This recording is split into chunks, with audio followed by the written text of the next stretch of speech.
Hello, welcome to Shaka Extra Time. I am Paul Ndiho. Joining me from his home in Arlington, Virginia, a suburb of Washington, D.C., is Shaka Sali himself, aka the Kabale Kid. Hello, Shaka. How are you? Hello, Ndugu Paul. I have to say, frankly, that I remain simple, easy, and as some of my fans have suggested, an awesome son of Mother Africa.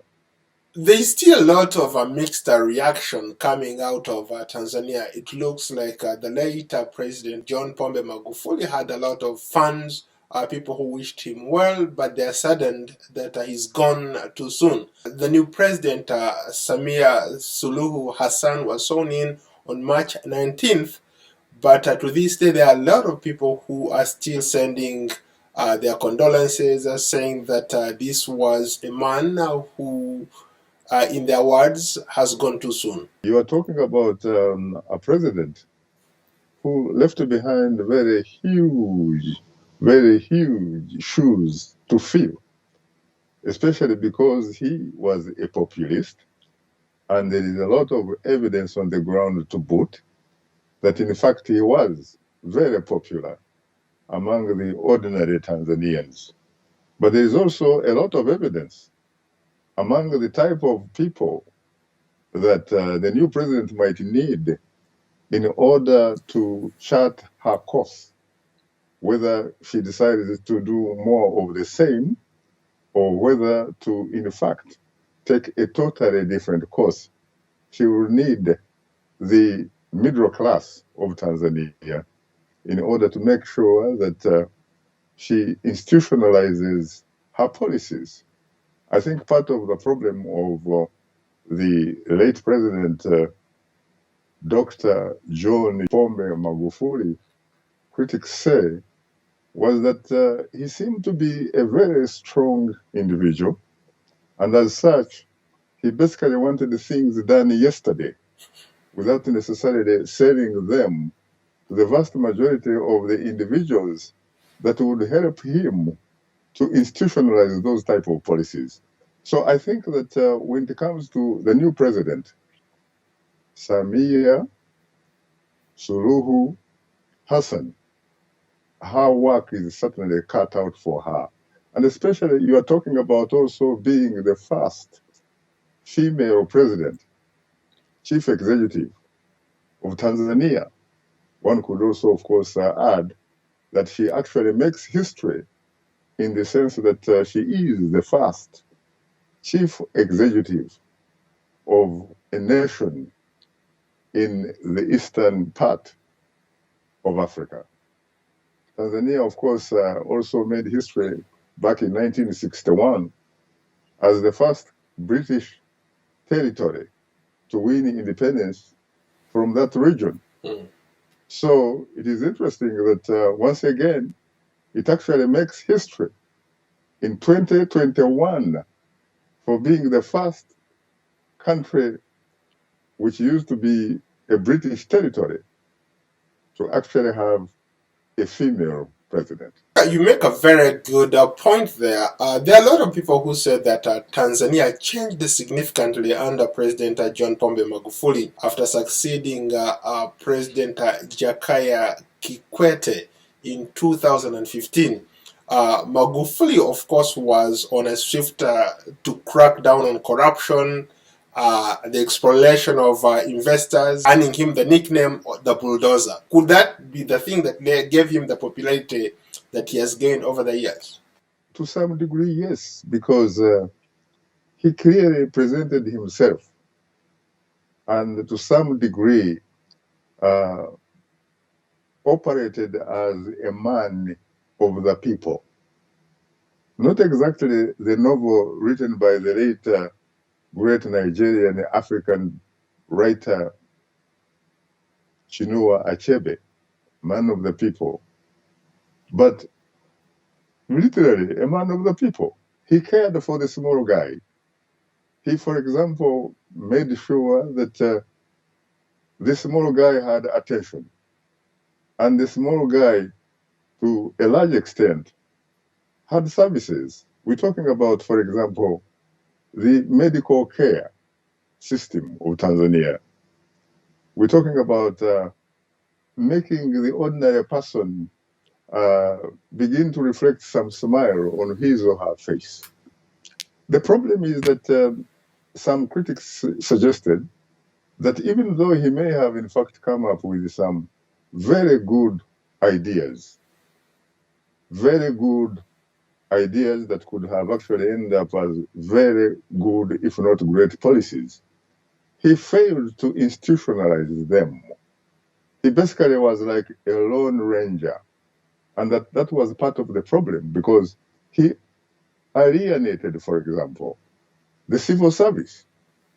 And you can't do much really without the help of the civil service.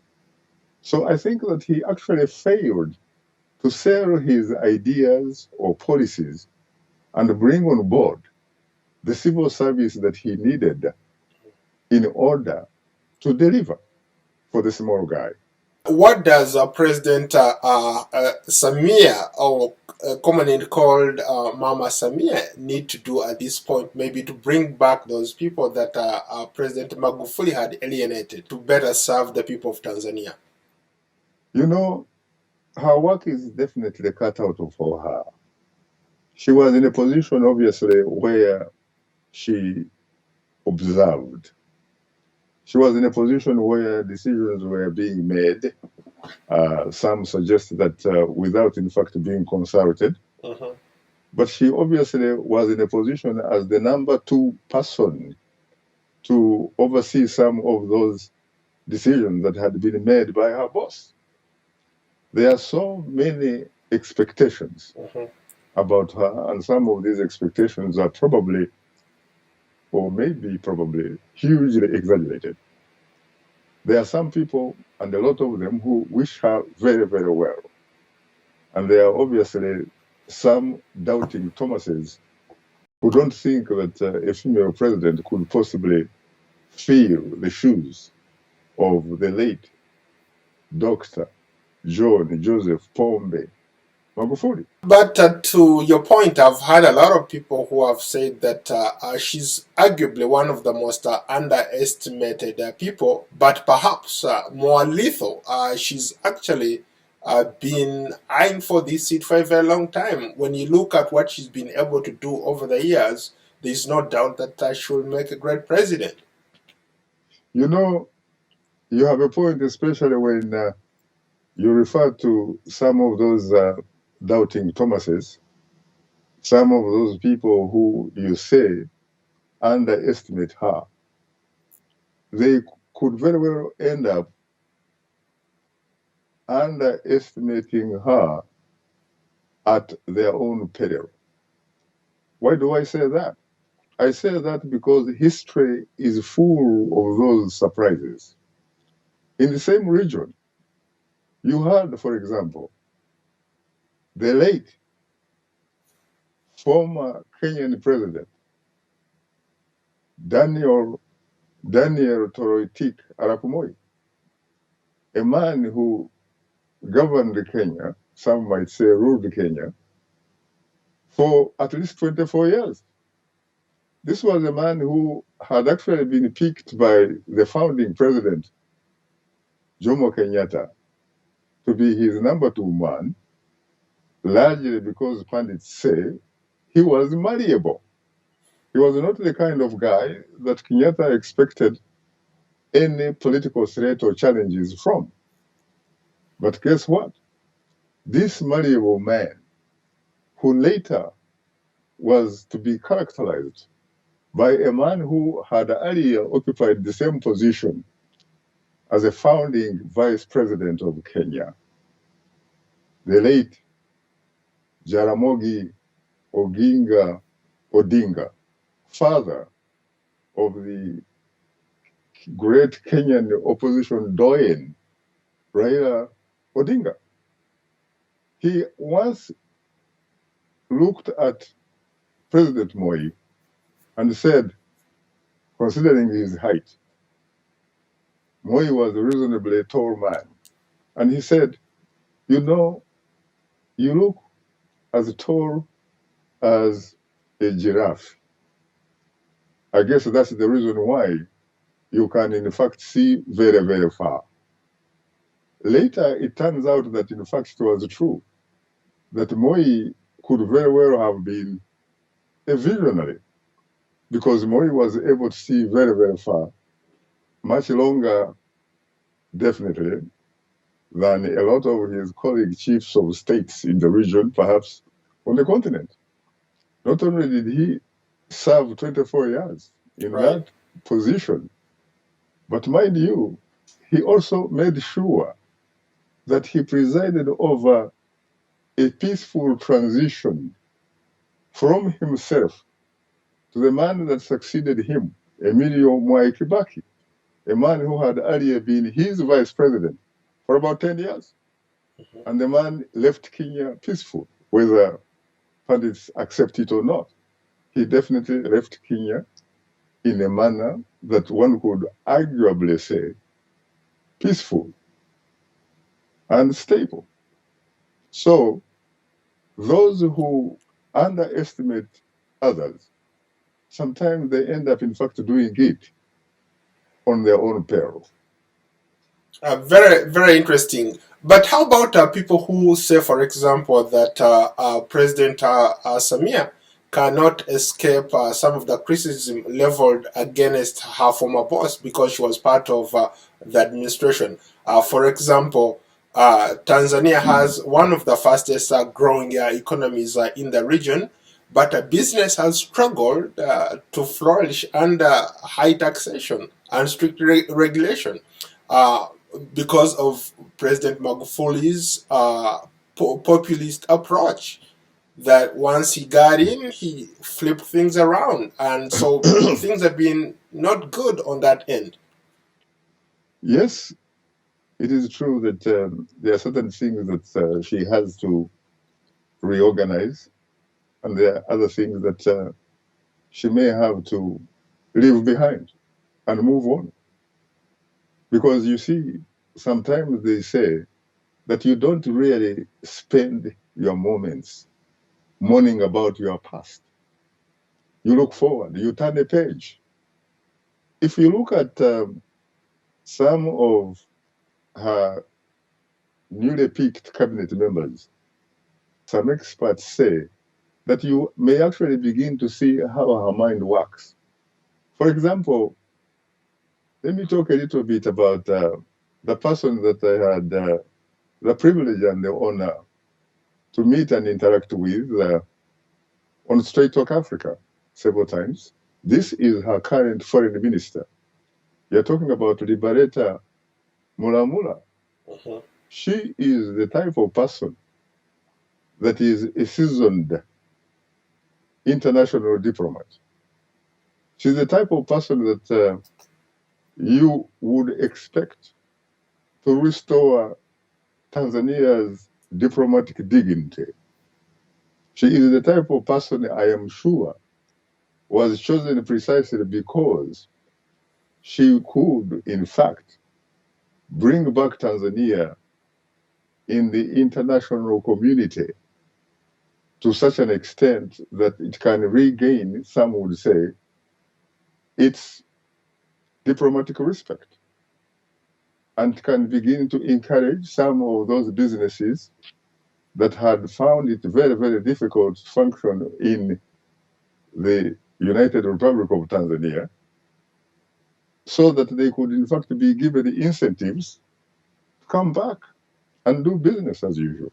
So I think when you look at some of her picks on the cabinet, you begin to realize that you are talking about a chief executive who knows exactly where she needs to go.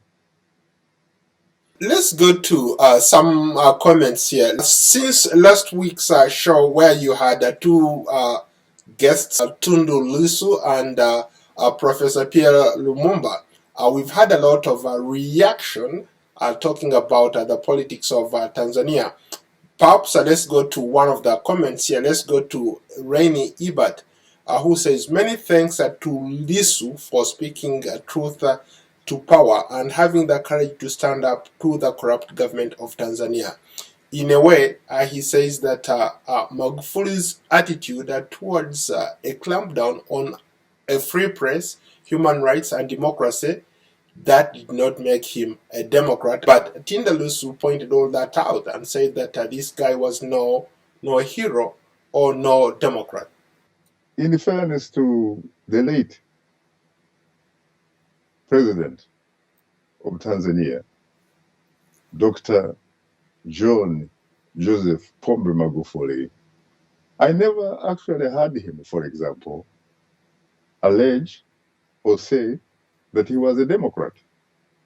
Basically, what I heard him talk about is that he was for what he characterized as social justice for all Tanzanians. And he obviously took on some fights. He fought, for example, he fought against corruption and graft. There's no question that he did. The only problem is that the debate is on how exactly he tried to do it. Like I said, there are people who say he single-handedly tried to fight corruption, when perhaps the right thing to do would in fact have been to institutionalize it so that it could become a policy that he would get the help from some of his public servants to fight it, even though someone might say, how could the same people that in fact he was going after be helpful in terms of fighting the graft? He basically was a man who meant well, but probably not very politically sophisticated. And he probably did not have enough time on his watch to be able to deliver on some of the things that he actually stood for. But as you say, there is no question that he was a populist. And as such, you could even see when he died how people were really very supportive of him, even in his death. Here is a man, for example, who was a COVID-19 skeptic. He was a man who did not encourage his people to do some of the internationally recognized public health measures, like wearing a mask, like social distancing, like hygiene and what have you. And you could see that even after his death, a lot of people who were mourning him could not even gather the courage to wear the mask because they believed in him. Let's go to another comment here from Matthews Isimwa. He says, Magufuli will be remembered not only as a patriot of Tanzania, but on the continent. He showed that it's possible for Africa to develop without loans. But when it comes to COVID-19, he let his people down. I don't think personally that there is really an issue with the country getting loans when it needs them. I think you can get loans if you are in a position to work your way out by paying them. In fact, most businesses, not necessarily countries, succeed largely because they have unfettered access to credit lines.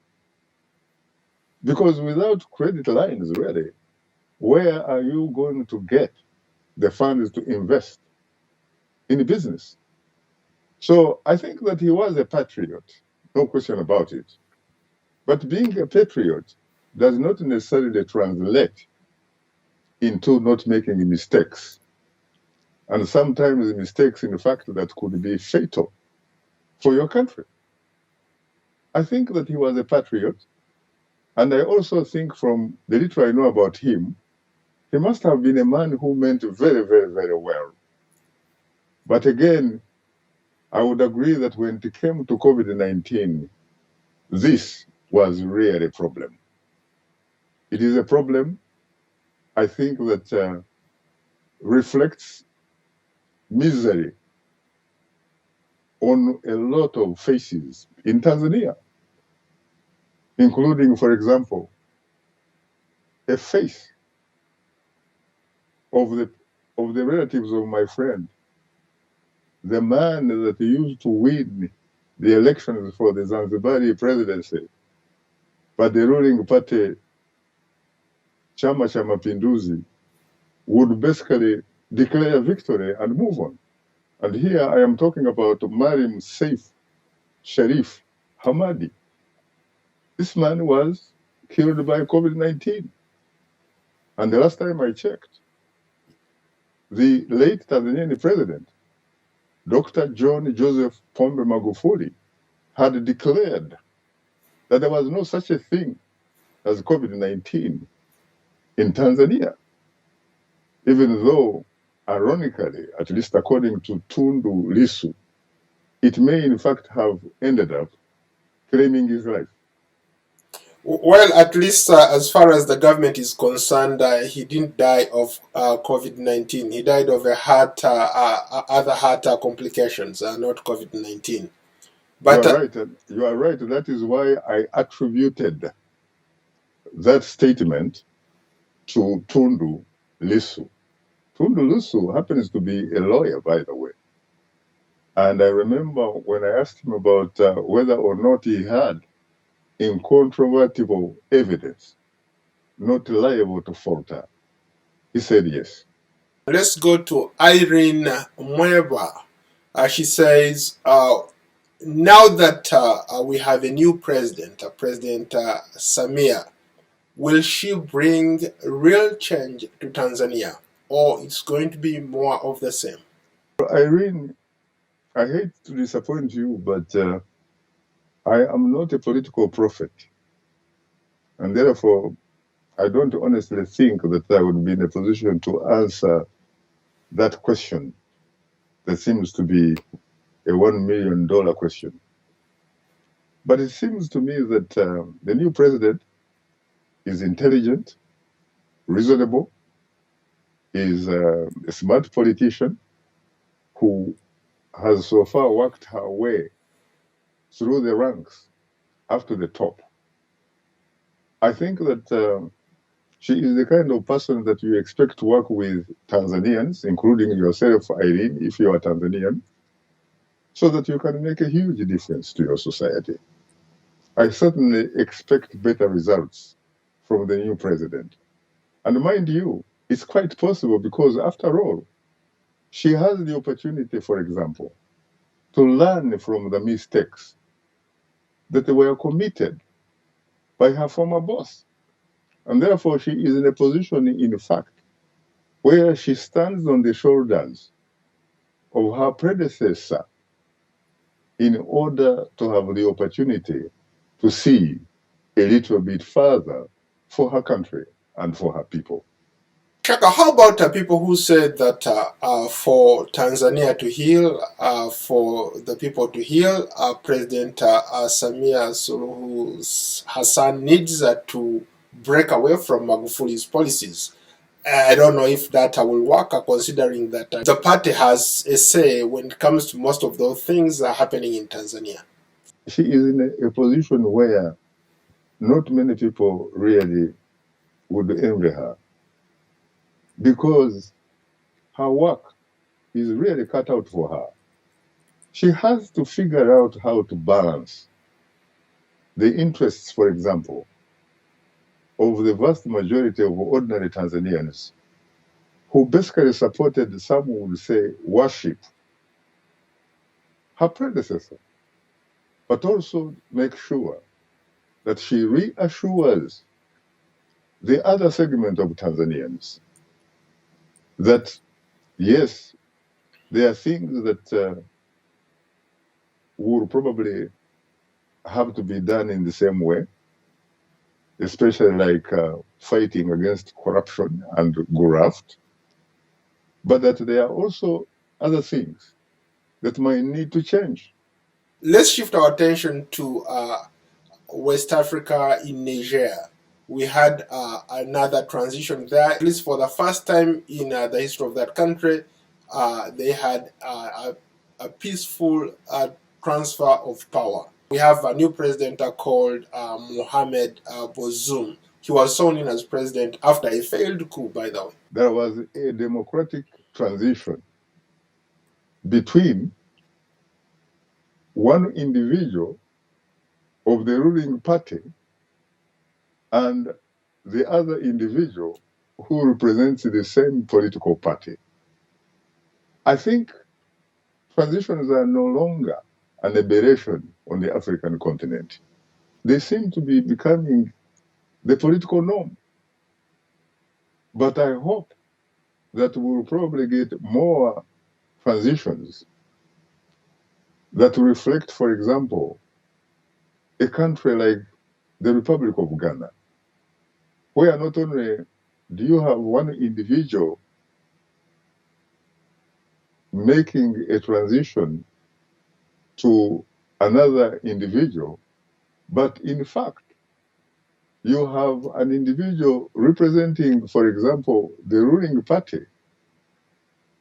and the ruling party organizing an election, loses the election to the opposition party, and the incumbent concedes defeat with grace, and life goes on.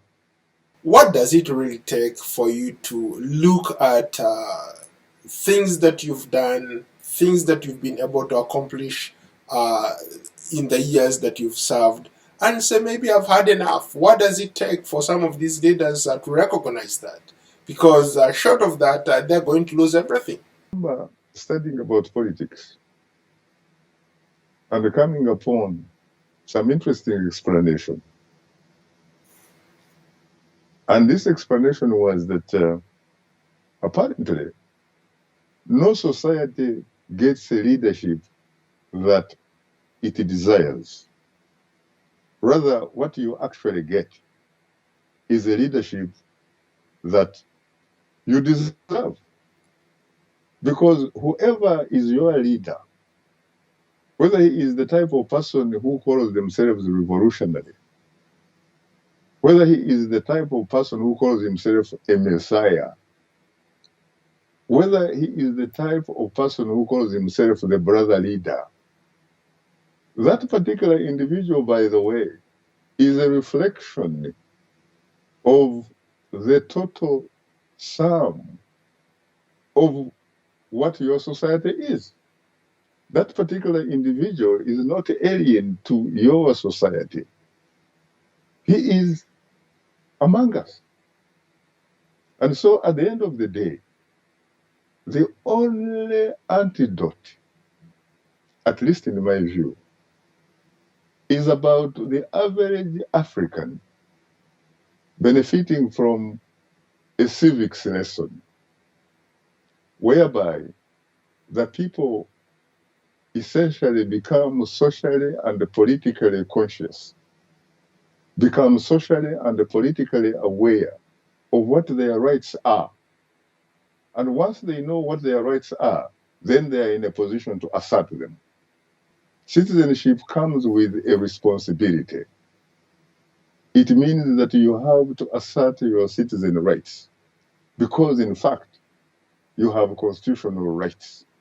You owe allegiance to the state and not to the individual authority, because those who owe their allegiance to an individual authority are not citizens. Rather, they are subjects. And subjects do not have constitutional rights. They wait for privileges which are granted to them by those individual authorities that they believe in. I guess we end it there, Shaka. Thank you very much.